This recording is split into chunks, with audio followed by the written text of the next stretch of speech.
Headmaster और बच्चों की कहानी। जिंदगी में परेशानियों का आना जिंदगी का हिस्सा होता है और उन परेशानियों से लड़ना जिंदगी की कला होती है।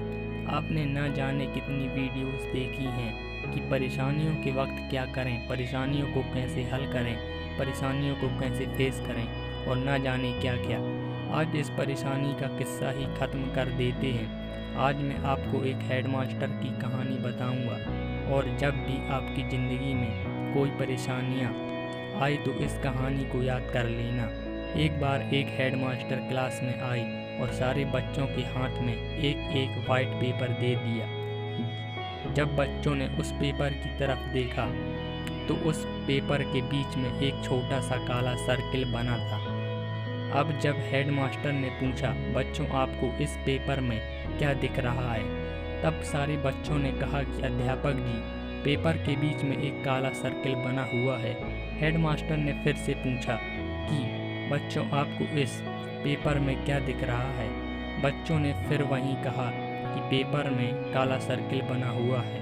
हेडमास्टर ने फिर पूछा और लगभग 10 से 15 बार अध्यापक जी ने पूछा कि बच्चों तुम्हें इस पेपर में क्या दिखाई दे रहा है?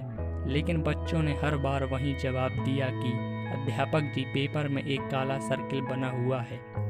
अब जब हेडमास्टर जी बोले कि बच्चों मैंने तुमसे इतनी बार पूछा कि बच्चों तुम्हें इस पेपर में क्या दिखाई दे रहा है, तुमने हर बार उस छोटे से सर्किल के बारे में ही बताया।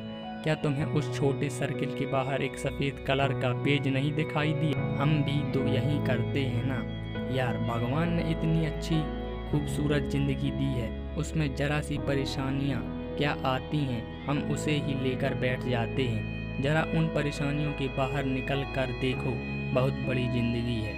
मैं आपसे फिर कहता हूँ कि ज़िंदगी में अगर कोई परेशानी आए तो उस परेशानी के बाहर निकल कर देखो और सोचो। जितना आप उन परेशानियों के बारे में सोचेंगे वह परेशानियाँ उतनी ही बढ़ेंगी। और मेरी ये बातें याद रखना, जिस इंसान ने परेशानियों के वक्त मुस्कुरा दिया उसकी परेशानियाँ आदि वैसे ही हल हो जाती हैं। ज़िंदगी में बस मुस्कुराते रहिए, परेशानियों का क्या है, परेशानियाँ तो आती जाती रहती हैं।